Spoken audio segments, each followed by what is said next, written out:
It's Showtime. Nagsalita na sa pagkawala ni MC at Lassie sa It's Showtime.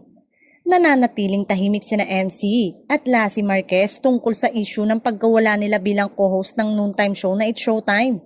Dahil dito, sari-sari ang mga haka-hakang kumakalat.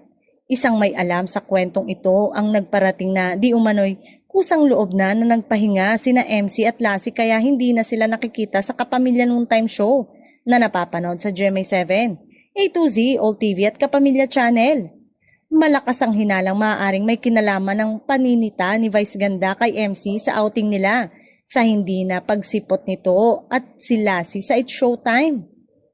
Naging kontrobersyal at pinag-uusapan ng vlog ni Vice na kinunan sa Coron, Palawan dahil sa kanyang paninita kay MC na hindi marunong makisama at palaging huling dumarating sa kanilang mga pagtitipon ng magbakasyon sila sa naturang lugar.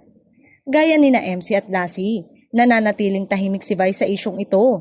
Hindi naman nakaligtas sa mga batiko si Vice dahil sa masasakit at maaanghang na salita na kanyang natatanggap mula sa mga nakikisimpatya sa kanyang mga kaibigan.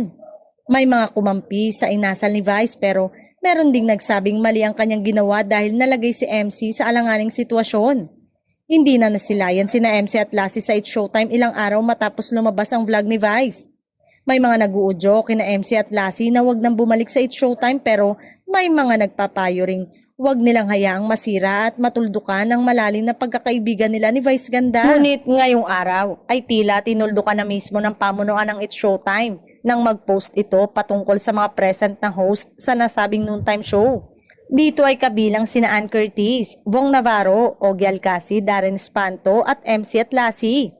Sa madaling salita ay pansamantala lamang na wala sa Showtime ang dalawa dahil nakalivito.